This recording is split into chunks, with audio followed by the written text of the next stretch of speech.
Domestic ਦਾ budget ਹੈ ਉਹਨੂੰ ਵਧਾਉਣ ਦੀਆਂ ਹੁਣ ਤਿਆਰੀਆਂ ਹੋ ਰਹੀਆਂ। ਇਸ ਹਵਾਲੇ ਨਾਲ ਪੀਸੀਬੀ ਦੀ ਗਵਰਨਿੰਗ ਬੋਡੀ ਦਾ ਵੀ ਇੱਕ ਇਜਲਾਸ ਹੋਇਆ ਹੈ। ਉਹ ਖਿਡਾਰੀ ਜਿਹੜੇ ਪਰਫਾਰਮ ਕਰਦੇ ਨੇ ਡੋਮੈਸਟਿਕ ਸਾਰਾ ਸਾਲ ਲੇਕਿਨ ਪਲੇਇੰਗ 11 ਵਿੱਚ ਸ਼ਾਮਿਲ ਨਹੀਂ ਹੁੰਦੇ, ਉਹਨਾਂ ਉੱਤੇ ਵੀ ਇਨਵੈਸਟਮੈਂਟ ਕੀਤੀ ਜਾਏਗੀ। ਬੜਾ ਅੱਛਾ ਫੈਸਲਾ ਸੀ। ਬੜੀ ਦੇਰ ਤੋਂ ਇਹ ਗੱਲ ਕਰਦੇ ਪਏ ਹਾਂ ਕਿ ਤੁਸੀਂ ਉਹਨਾਂ ਨੂੰ ਲਾਜ਼ਮੀ ਰਿਕਗਨਾਈਜ਼ ਕਰੋ। ਲੱਗਦਾ ਸਾਡੀ ਗੱਲ ਉਹਨਾਂ ਨੇ ਸੁਣ ਲਈ ਹੈ। ਦੂਜੇ ਪਾਸੇ ਸੋਸ਼ਲ ਮੀਡੀਆ ਉੱਤੇ ਖਬਰਾਂ ਚੱਲ ਰਹੀਆਂ, ਇਹਦੇ ਵਿੱਚ ਹਜੇ ਫਿਲਹਾਲ ਤਾਂ ਹਕੀਕਤ ਕੋਈ ਨਹੀਂ, ਨਾ ਹੀ ਕੋਈ ਪ੍ਰੈਸ ਰਿਲੀਜ਼ ਆਈ ਹੈ ਕਿ ਇਮਾਮ ਉਲ ਹਕ ਸ਼ਾਨ ਮਸੂਦ ਤੋਂ ਬਾਅਦ ਮਜ਼ਬੂਤ ਉਮੀਦਵਾਰ ਨੇ ਕਪਤਾਨੀ ਲਈ। ਹੁਣ ਇਹ ਵੀ ਕਿਹਾ ਜਾ ਰਿਹਾ ਸਾਊ ਸ਼ਕੀਲ ਦੇ ਨਾਂ ਉੱਤੇ ਕਾਂਟਾ ਪੈ ਚੁੱਕਿਆ ਹੈ। ਹੁਣ ਇਹ ਖਬਰ ਸੱਚ ਹੈ ਜਾਂ ਝੂਠ ਹੈ, ਮੀਆਂ ਅਸਗਰ ਸਿੰਘ ਵੀ ਸਾਨੂੰ ਦੱਸਣਗੇ, ਸਾਡੇ ਨਾਲ ਮੌਜੂਦ ਨੇ। ਮੀਆਂ ਸਾਹਿਬ ਵਧ ਜੀ ਆਇਆਂ ਨੂੰ। ਪਹਿਲਾਂ ਤਾਂ ਇਹ ਦੱਸੋ ਜਿਹੜਾ ਡੋਮੈਸਟਿਕ ਕ੍ਰਿਕਟ ਉੱਤੇ ਇਨਵੈਸਟਮੈਂਟ ਕਰਨ ਦਾ ਜ਼ਿਆਦਾ ਫੈਸਲਾ ਹੋ ਰਿਹਾ ਪੀਸੀਬੀ ਦਾ, ਕਿੰਨਾ ਖੁਸ਼ਾਇਨ ਸਮਝਦੇ ਮੁਸਤਕਬਲ ਵਿੱਚ? जी बिल्कुल, मुफाद साहब ਤੁਹਾਡੀ ਵੀ ਕੋਸ਼ਿਸ਼ ਰਹੀ ਸੀ और ਤੁਸੀਂ ਆਪਣੇ ਪ੍ਰੋਗਰਾਮ ਖੇਡਾਂ ਦੇ ਨਾਲ ਹਮੇਸ਼ਾ ਆਵਾਜ਼ ਚੁੱਕੀ ਹੈਗੀ ਹੈ ਕਿ ਅਗਰ ਪਾਕਿਸਤਾਨੀ ਕ੍ਰਿਕਟ ਦਾ ਕਿਬਲਾ ਤੁਸੀਂ ਦਰੁਸਤ ਕਰਨਾ ਹੈਗਾ ਹੈ ਤਾਂ ਤੁਹਾਨੂੰ ਡੋਮੈਸਟਿਕ ਕ੍ਰਿਕਟ ਦੇ ਗਏ ਨਾ ਬਹੁਤ ਜ਼ਿਆਦਾ ਇਨਵੈਸਟਮੈਂਟ ਕਰਨਾ ਪਏਗੀ और ਜਿਹੜੇ ਗਏ ਨੇ ਖਿਡਾਰੀਆਂ ਨੂੰ ਵੀ ਰਾਗਬ ਕਰਨਾ ਪਏਗਾ ਕਿ ਤੁਸੀਂ ਹਰ ਹਾਲ ਜਿਹੜਾ ਡੋਮੈਸਟਿਕ ਕ੍ਰਿਕਟ ਜਿਹੜੀ ਹੈ ਨਾ ਉਹ ਜ਼ਰੂਰ ਖੇਲੋ।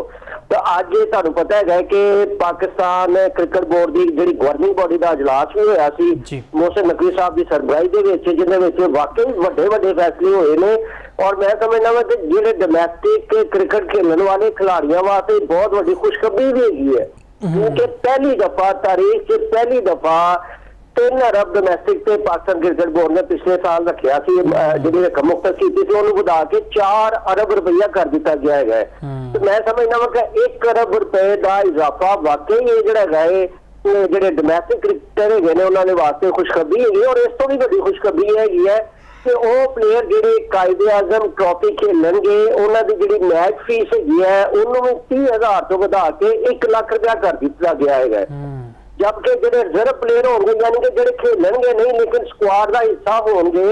ਉਹਨਾਂ ਦੀ ਜਿਹੜੀ ਹੈ ਨਾ ਮੈਚ ਫੀਸ 15,000 ਤੋਂ 50,000 ਕਰ ਦਿੱਤੀ ਗਈ ਹੈ। ਤੇ ਮੈਂ ਸਮਝਦਾ ਵਾਂ ਕਿ ਪਾਕਿਸਤਾਨ ਕ੍ਰਿਕਟ ਬੋਰਡ ਨੇ ਆਪਣਾ ਹੱਕ ਅਦਾ ਕਰ ਦਿੱਤਾ ਹੈਗਾ। ਹੁਣ ਕ੍ਰਿਕਟਰਾਂ ਦਾ ਵਾਰੀ ਹੈਗੀ ਹੈ ਕਿ ਉਹ ਜਿਹੜਾ ਹੈ ਨਾ ਆਪਣੇ ਜਿਹੜੀ ਜ਼ਿੰਮੇਵਾਰੀ ਉਹਨਾਂ ਨੂੰ ਦਿੱਤੀ ਗਈ ਹੈ ਉਹਨੂੰ ਸਹੀ ਤਰੀਕੇ ਨਾਲ ਜਸਟੀਫਾਈ ਕਰਨ ਔਰ ਜਦੋਂ ਇਹ ਗਰਾਊਂਡ ਦੇ ਵਿੱਚ ਜਾਣ ਤੇ ਉੱਥੇ ਜਿਹੜਾ ਹੈ ਨਾ ਉੱਥੇ ਜਾਨ ਮਾਰਨ। ਅਗਰ बैटिंग करनी है तो बेहतरीन बैटिंग करन, बॉलिंग करनी है तो बेहतरीन बॉलिंग का मुजाहरा करन। इसे ही तरीके नाल उन्होंने फील्डिंग करनी चाहिए। तो मेरा ख्याल है कि हुण खिलाड़ियों वास्ते एक बहुत अच्छी अपॉर्चुनिटी हैगी है। ਜਿਹੜੇ ਸਮਝਦਾਰ ਜਿਹੜੇ ਪਲੇਅਰ ਹੋਣਗੇ ਨਾ ਇਸ अपॉर्चुनिटी तो फायदा जरूर ਲੈਣਗੇ। और मैं ਤੁਹਾਨੂੰ एक और चीज दस दिया कि पाकिस्तान क्रिकेट बोर्ड की हुण पॉलिसी बहुत ही ज्यादा वाज़ेह हो गई है। ਉਹ ਪਲੇਅਰ ਜਿਹੜੇ ਡੋਮੈਸਟਿਕ ਕ੍ਰਿਕਟ ਖੇਲਣਗੇ ਡੋਮੈਸਟਿਕ ਕ੍ਰਿਕਟ ਦੇ ਵਿੱਚ ਪਰਫਾਰਮੈਂਸ ਦਾ ਮੁਜ਼ਾਹਰਾ ਕਰਨਗੇ ਔਰ ਆਪਣੀ ਫਿਟਨੈਸ ਵੀ ਉਹਨਾਂ ਦੀ ਠੀਕ ਠਾਕ ਹੋਏਗੀ। ਉਹ ਡਾਇਰੈਕਟ ਜਿਹੜੇ ਗਏ ਨੇ ਨੈਸ਼ਨਲ ਜਿਹੜੀ ਟੀਮ ਹੈਗੀ ਉਹਦੇ ਵਿੱਚ ਜਗ੍ਹਾ ਬਣਾ ਸਕਦੇ ਹੈਗੇ ਨੇ ਕਿਉਂਕਿ ਹੁਣ ਸਿਲੈਕਸ਼ਨ ਕਮੇਟੀ ਦਾ ਕਿਰਦਾਰ ਕਾਫੀ ਹੱਦ ਤੱਕ ਘੱਟ ਹੋ ਗਿਆ ਹੈ। ਸਿਰਫ 15% ਹੈਗੇ ਨੇ। ਤੁਹਾਨੂੰ ਪਤਾ ਹੈਗਾ ਕਿ ਬਾਕੀ ਜਿਹੜੇ ਗਏ ਨੇ ਨਾ ਉਹ ਪਰਫਾਰਮੈਂਸ ਬੇਸਡ ਖਿਡਾਰੀਆਂ ਦੀ ਕਾਰਕਰਦਗੀ ਹੋਏਗੀ ਜਿੰਨੀ ਵਜ੍ਹਾ ਦੇ ਨਾਲ ਉਹਨਾਂ ਨੂੰ ਸਿਲੈਕਸ਼ਨ ਉਹਨਾਂ ਦੀ ਟੀਮਾਂ ਦੇ ਵਿੱਚ ਹੋ ਸਕਦੀ ਹੈਗੀ ਹੈ। ਉਹਨੇ ਮੁੰਡਿਆਂ ਵਾਸਤੇ ਹੈ ਕਿ ਇਸ ਆਪਰਚੁਨਿਟੀ ਕੋਲੋਂ ਗੋਲਡ ਆਪਰਚੁਨਿਟੀ ਕੋਲੋਂ ਔਰ ਜਿਹੜਾ ਬਹੁਤ ਵੱਡਾ ਪੈਕੇਜ ਪਾਕਿਸਤਾਨ ਕ੍ਰਿਕਟ ਬੋਰਡ ਦੇ ਖਿਡਾਰੀਆਂ ਵਾਸਤੇ ਦੇ ਦਿੱਤਾ ਹੈ। ਇਹਦੇ ਕੋਲ ਹੁਣ ਕੌਣ ਜ਼ਿਆਦਾ ਮੁਸਤਫੀਦ ਹੋ ਰਹੇ ਨੇ। ਮੈਂ ਸਮਝਦਾ ਇੱਕ ਦੁੱਧ ਦੀ ਨਹਿਰ ਹੋ ਗਿਆ ਇਸ ਵਕਤ ਬਹਿ ਰਹੀ ਹੈਗੀ ਹੈ ਔਰ ਇਹ ਹੁਣ ਖਿਡਾਰੀਆਂ ਦੇ ਗਏ ਕਿ ਦੁੱਧ ਦੀ ਨਹਿਰ ਤੋਂ ਕਿੰਨਾ ਜਿਹੜਾ ਰਹਿਣਾ ਡੁਬਕੀਆਂ ਲਾਉਣੀਆਂ ਨੇ ਜਾਂ ਬਾਰ-ਬਾਰ किनारे पे खड़े होकर दूसरी लहर देखनी होगी और सिर्फ प्लेन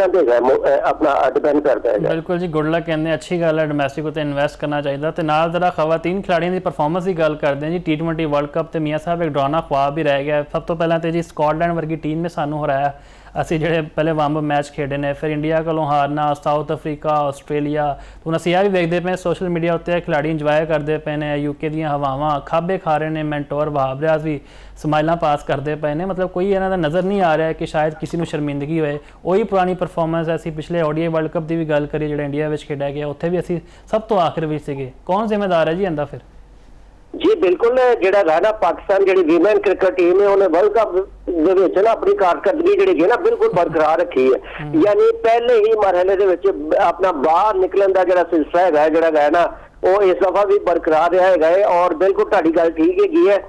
ਔਰ ਮੇਰਾ ਖਿਆਲ ਉਹਨਾਂ ਨੂੰ ਸ਼ਰਮਿੰਦਗੀ ਹੋਣੀ ਕਿਉਂ ਚਾਹੀਦੀ ਹੈਗੀ ਹੈ। ਬੇਸਿਕਲੀ ਉਹਨਾਂ ਨੂੰ ਇੰਗਲੈਂਡ ਦੇ ਵਿੱਚ ਮੁਫਤ ਦੇ ਵਿੱਚ ਸੈਰ ਸਪਾਟੇ ਮਿਲ ਗਏ ਨੇ, ਉੱਥੋਂ ਦੇ ਹੋਟਲਾਂ ਦੇ ਵਿੱਚ ਰਹਿਣ ਦਾ ਮੌਕਾ ਮਿਲ ਗਿਆ ਹੈਗਾ ਹੈ ਔਰ ਕੁਝ ਲੋਕ ਤਾਂ ਐਸੇ ਹੈਗੇ ਸੀ ਜਿਨ੍ਹਾਂ ਦੇ ਸ਼ੋਹਰ ਵੀ ਉੱਥੇ ਪਹੁੰਚ ਗਏ ਸੀ। ਉਹ ਵੀ ਉਹਨਾਂ ਦੇ ਨਾਲ ਪਲੇਅਰਾਂ ਦੇ ਨਾਲ ਆਪਣਾ हाँ जी उत्थे पहुंच के तुहानू पता है और उहदे बाद जिहड़ा घर और मजे वाली गल है वो प्लेयर दी जिहड़ी अपनी कारकरदगी वो 0/0 हैगी सी और उन्हां दे शोहर भी आके जिहड़े गए ने धमकियां ला रहे ने क्रिकेटरां नू ला रहे ने पूरे पाकिस्तान नू ला रहे ने कि तुसीं क्यों बुरा भला कह रहे हैगे जी बई एक प्लेयर जिहड़ा गा ना एक अच्छा नहीं खेलदा ते हुण जिहड़े गए ने ना जिहड़े क्रिकेट फैन गए ने वो उन्होंने जिहड़े गिने तनकीद भी ना करन उन्होंने ये भी ना आईना भी ना दिखान के कम अज कम जिहड़े गिने ना कि अपना जिहड़े गिने ना किबला ही दुरुस्त कर लो ते मैं समझदा वां कि ओही जिहड़े गिने ना वहाब आस जिन्नी मैं समझदा वां कि खवातीन क्रिकेट की जिहड़ी तबाही दा जिहड़ा है ना वैसे तो जिथे भी जांदे ने माशाअल्लाह सत्ते ही खैरा होंदियां ने हर पासे जिहड़े गए तबाही लाई जांदे हैगे ने जिथे भी जांदे हैगे ने चाहे मुंडियां दी क्रिकेट हैगी सी चाहे इन्हां नूं कोई भी जिम्मेदारी दित्ती जांदी हैगी है अपना पाकिस्तान क्रिकेट बोर्ड भी इन्हां नूं फिर नवे रूप दे विच जिम्मेदारियां जरूर दे दिंदा है लेकिन मेरा ख्याल आलिया रियाज बारे गल कीती अपने नाज़रीन नूं भी दस दी कि 10 साल तो है पाकिस्तान वुमेन्स टीम दे नाल ने ते सिर्फ इन्हां दी 2 निफ सेंचुरियां है कोई इन्हां कोल सेंचुरी दा रिकॉर्ड हासिल नहीं है ना कोई इन्होंने कोई वड्डा क्रूशल मैच जिताया है ते वकार यूनस दी है भाभी ने ते इन्हां दे जिहड़े शोहर ने अली यूनस मारूफ कमेंटेटर ने उन्होंने मियाँ साहब ने सही आख्या कि सोशल मीडिया आके धमकियां दित्तियां बकायदा तौर पर कि जिहड़ा इन्हां दे खिलाफ बोलेगा उन्होंने मैं नोटिस भजवावांगा ते भाईजान थोड़ी परफॉर्मेंस भी थोड़े सामने ना शायकीन वेखते हैं थोड़े को उम्मीदां बनते हैं फिर जो परफॉर्मेंस नहीं होएगी गल्लां भी होणगियां तो मियाँ साहब बर्दाश्त खत्म होती नजर आ रही है बिल्कुल जी बिल्कुल जिहड़े गे ना बेसिकली ये बुरे वाले दी टीम तो है नहीं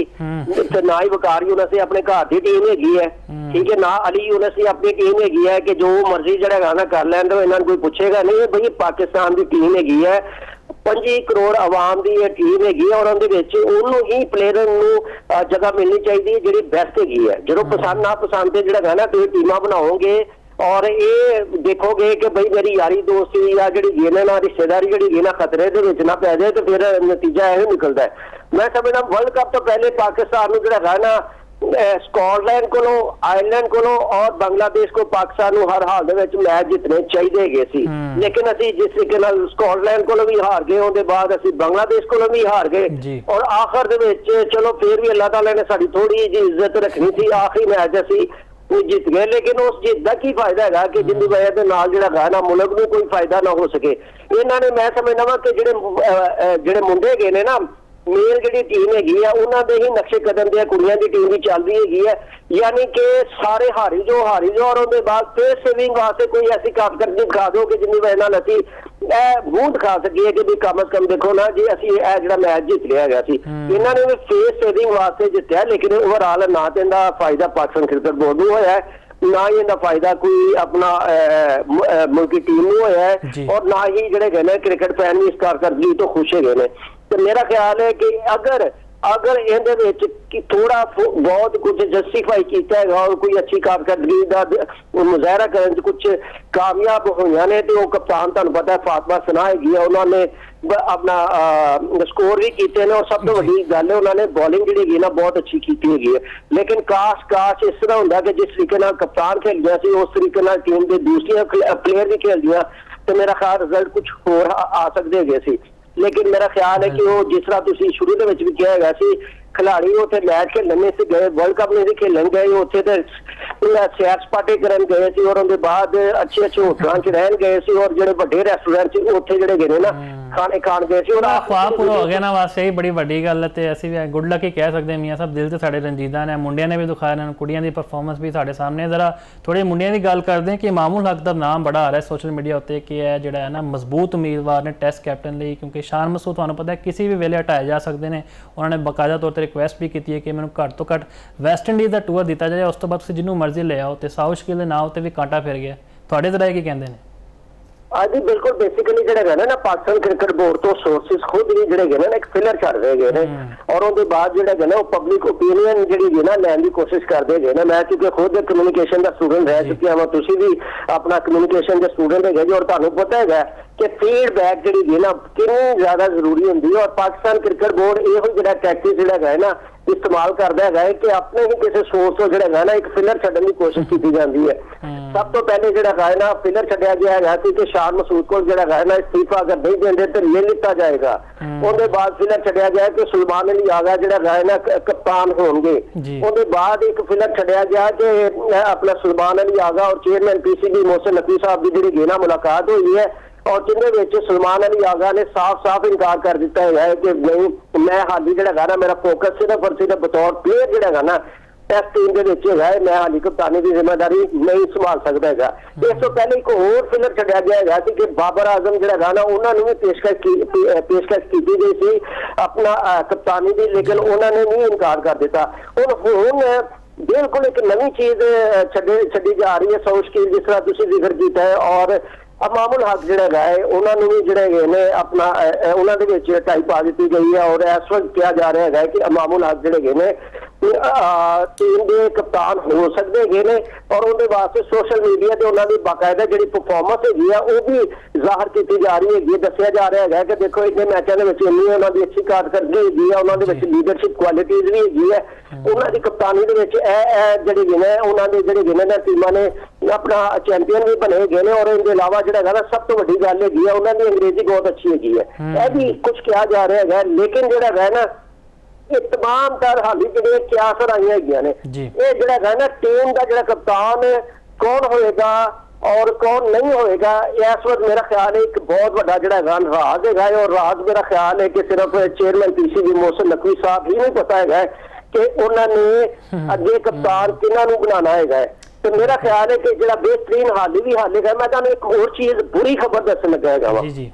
ICC टेस्ट चैंपियनशिप 9 टीमां खेलदियां ने और पहले पाकिस्तान टीम 8वें नंबर पे गई थी और 9वें नंबर पे आ गई है, यानी आखिरी नंबर पे आ गई है। अच्छे और बर वक्त डिसीजन ना होने की वजह नाल पाकिस्तान टेस्ट टीम का जो ग्राफ है उत्ते आने की बजाय थले तो थले ही दिखता जा रहा है। हुण 9वीं पोजीशन आखिरी पोजीशन है और इनके बाद कितने जाएगी मैंने दसो ਜਿਹੜੇ ना सब तो ਜਿਹੜੀ ਵਸਤਰੀਨ ਜਿਹੜੀ ਨਾ परफॉर्मेंस ਹੈਗੀ ਹੈ ਇਸ ਵਕਤ ਵੀ। ਅਗਰ ਤੁਸੀਂ ਪਾਕਿਸਤਾਨ ਟੀਮ ਨੂੰ ਬਚਾਉਣਾ ਹੈਗਾ ਹੈ, ਪਾਕਿਸਤਾਨ ਟੈਸਟ ਟੀਮ ਨੂੰ ਬਚਾਉਣਾ ਹੈਗਾ ਤੇ ਮੈਂ ਸਮਝਦਾ ਕਿ ਵੱਡੇ ਫੈਸਲੇ ਕਰੋ, ਵੱਡੇ ਦਿਲ ਦੇ ਨਾਲ ਫੈਸਲੇ ਇਹ ਕਰਨੇ ਚਾਹੀਦੇ ਨੇ ਕਿ ਟੈਸਟ ਟੀਮ ਦਾ ਕਪਤਾਨ ਜਿਹੜਾ ਹੈਗਾ ਨਾ 2 ਸਾਲ 3 ਸਾਲ ਵਾਸਤੇ ਜਿਹੜਾ ਹੈਗਾ ਹੈ ਉਹ ਬਣਾ ਦਿੱਤਾ ਜਾਏ। ਅਗਰ ਜਦੋਂ ਇਹ ਡਿਸੀਜਨ ਕਰ ਲਿੱਤਾ ਜਾਏਗਾ ਪਾਕਿਸਤਾਨ ਕ੍ਰਿਕਟ ਬੋਰਡ ਦੇ ਹੁਕਾਮ ਦੀ ਤਰਫੋਂ ਤੇ ਉਹ ਜਿਹੜਾ ਟੀਮ ਦੇ ਵਿੱਚ ਜਿਹੜੀ ਪੋਲਿਟਿਕਸ ਔਰ ਕਪਤਾਨ ਬਣਨ ਦਾ ਜਿਹੜਾ ਸ਼ੌਕ ਰਜੋਸ਼ ਹੈਗਾ ਉਹ ਬਿਲਕੁਲ ਮੱਧਮ ਪੈ ਜਾਏਗਾ। ड्रेसिंग रूम का जो माहौल है बहुत अच्छा हो जाएगा और तमाम जो जूनियर और सीनियर प्लेयर होंगे उन्होंने पता लग जाएगा कि भई साडे कप्तान ने 3 साल वास्ते या 2 साल वास्ते। दोस्त है सही आख्या तुसी ते जेड़ा भी कप्तान आवे शान मसूद तो बाद भावें मामूल हक होण या साउशकील है साडी टीम असीं उन्हां नूं बैक करना सी उम्मीद रखते हैं कोई परफॉर्मेंस विच बेहतरी आई क्योंकि जिद्दां दी परफॉर्मेंस रही है बांग्लादेश के खिलाफ साडे बड़े दिल टूटे ने, लेकिन असीं हुण अगे वैस्ट इंडीज़ के खिलाफ खेडना है, फिर इंग्लिश टीम के अगे भी असीं जाके हुण वेखदे हैं की करदे हैं। बहरहाल बहुत बहुत शुक्रिया मियां साहब तुहाडे वक्त दा।